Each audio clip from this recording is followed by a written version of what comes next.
Hello friends नमस्कार जय जगन्नाथ।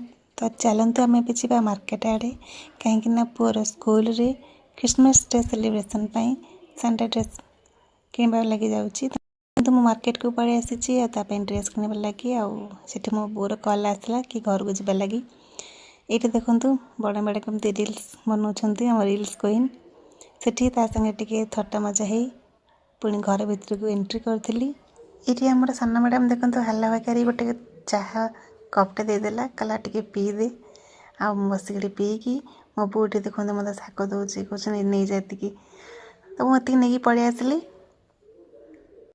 तापर ये आनी गुपचुप थोदेला कहला टे दीदी खाईदे कि ना खाइबिनी। से मत देखे खाला मोटे इच्छा है खावाई मुझे देखते टे मुझे गोटे खाईदेली। तापर पुराना स्वेटर जेहतु घरे था पिंधापी इच्छा है तो से स्वेटर मुझे पलि आसली। आगे देखिपार मुझे घर को पलि आसली घर को पुआ को देखा ड्रेस कि देखिए इच्छा नाला कहीं से खेल बहुत जोरदार ही माहिर था। तापर देखते खाली कैपटा पिंधिकी से केमती एंजॉय कला कहला हाँ बढ़िया होती। बनई मैगी मैगी तक खुआई देकी मुझे मार्केट आड़े पलि कि खाता पत्र आने आठ खाता पत्र आनी सारा बाटर जेना मोर चाह पीदेलु तब रही नमस्कार जय जगन्नाथ।